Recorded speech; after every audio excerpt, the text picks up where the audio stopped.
Hello everybody and welcome back to F1 22 with me, Dan, and the BMW Slothz team. It's really the final week of this series. We've got 3 races, one today, one tomorrow, and then one on Thursday, followed by the series finale, which will take place on Monday, which is just one day before the release of F1 23.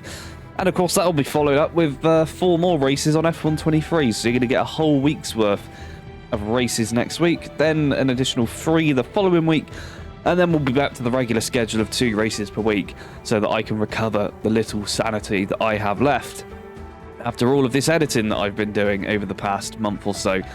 And boy, am I looking forward to having a little bit more free time to actually do some stuff around here after, well, with the summer coming along. Doing things outside, with the family, with friends, all having good times. But anyway, back to F1. We're on to practice, and here we go with P1.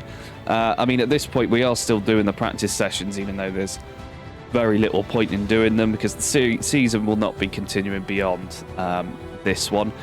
So there's not really a great demand for any of these to be completed. There's only a couple more upgrades that we can get, and I'm pretty sure that later on, as we start to finish the final few upgrades for this, we start to get availability for upgrades which we've already bought and are impossible to get. Have a look out for that one. I think when we get as far as Brazil, that starts to happen. But yeah, we got a few more to go. There's a fuel efficiency upgrade which I think we'll pick up a little bit later on. A tyre wear upgrade. We didn't get that fuel efficiency one. Well, that will explain why there are so many fuel efficiency discounts in the practice sessions at the moment. Besides that, reliability, all looking good. We're pretty much maxed out there besides the gearbox, but that's fine because they gave us 4 for this season, so we're still getting through that one. Other than that, though, we're all looking good as we continuously fail on these fuel efficiency upgrades. Over to R&D, and we pick up that tyre wear upgrade. Right then, off to the USA, a race where we've not particularly done amazingly in the past, not for a long time. Back before the handling update on F1 2021 was the last time that we actually did anything of real significance around this circuit, let alone even get close to our podium. So we'll see if we can turn that around today, and in fact it's going to be absolutely crucial that we do in this stage of the championship. And don't forget to like this video, hit that subscribe button, and turn on that notification bell as well, so you know when all the races are uploaded, even though I told you earlier on, but you never know, maybe you'll forget in just a few minutes time. You might do after this race anyway. On to the starting grid then for the USA Grand Prix, and whereabouts are we going to be starting today? Not on the front row. We've got P1 ahead of Lando Norris due to an issue with qualifying, which I may go over a bit later on. Then we have Carlos Sainz and Robert Schwartzman, Max Verstappen and Esteban Ocon, Charles Leclerc and Fernando Alonso, and running out the top 10 we have Teo Pourchaire and Sergio Perez. Behind them, George Russell and Pierre Gasly, Oscar Piastri and Alex Albon, Yuki Tsunoda and Liam Lawson, Kevin Magnussen and Lance Stroll.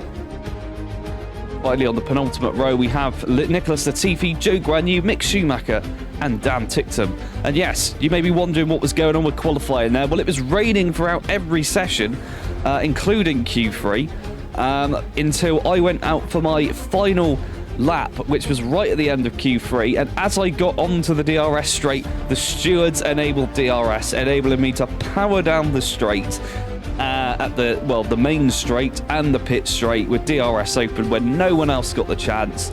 And I think even a few people were still using inters at that point as well, which absolutely catapulted me up to the front of the field. But now, can we continue that into the race? We'll just have to see. Right, will the F1 gods look kindly on us here, as they did in qualifying? It's a long hold, but we're away in the USA. Lando Norris already got away to a great start. He's already ahead of us into turn 1. We're under attack from the Ferrari of Carlos Sainz and then Robert Schwartzman as well. Piece of carbon fibre get flicked up in the air. I think that was Fernando Alonso has lost part of his front wing there in turn 1. Lando Norris already powering away from us into the S as we go. This is the S part of USA. The U and the A are somewhere else on the circuit, but you'll have to figure that part out yourself.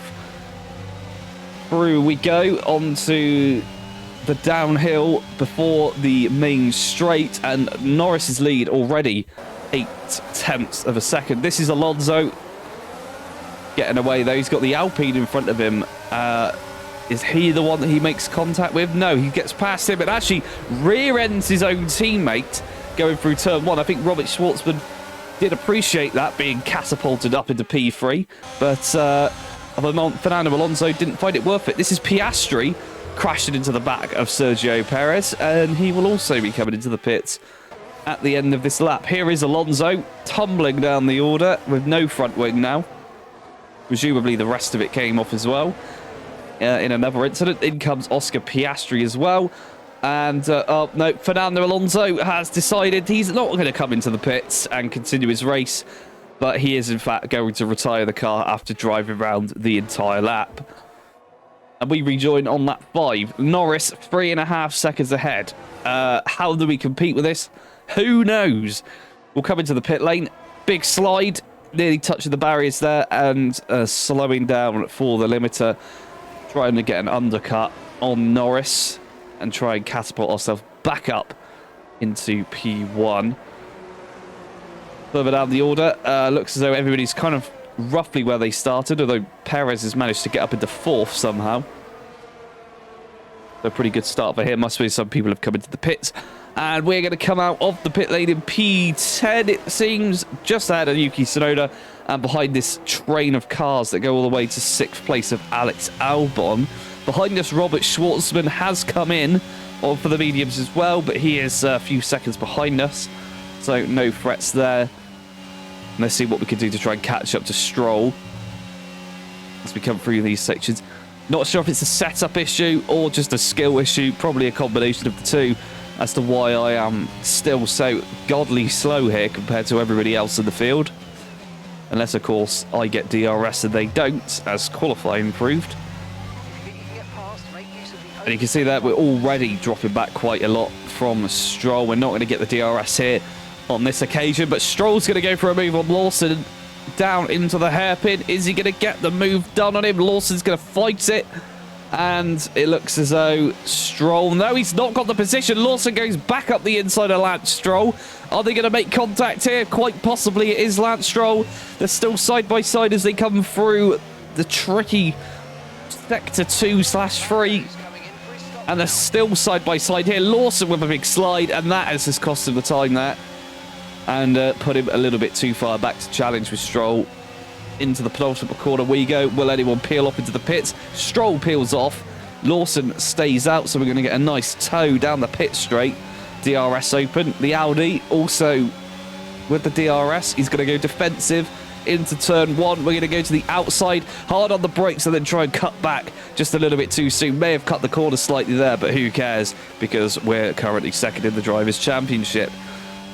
Further up, though, Lando Norris has come out. And as we rejoin on lap 8, he is 2.5 seconds ahead. Perez started on the mediums. He will be coming in at some stage. And we pick up the fastest lap somehow. So we are reeling him in, just not as quickly as we'd like.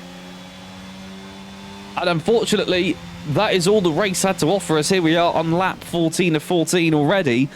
Lando Norris now within 1.5 seconds, but not close enough for DRS. And that might be the factor which solidifies us into P2. This is not what we need. If you were watching last week, you know that we were crawling up the leaderboard. We're about 20-odd points behind Lando Norris now, so we effectively needed to win every race and get the fastest lap to try and catch him, assuming that he was going to come second in all of them.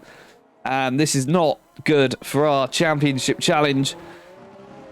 Max Verstappen quite far back though, so the pace of the BMW clearly much larger than everyone else right now as we come powering down the straight, dropping back as the tyres begin to fall away and hope begins to dry up in the bowels of this Grand Prix.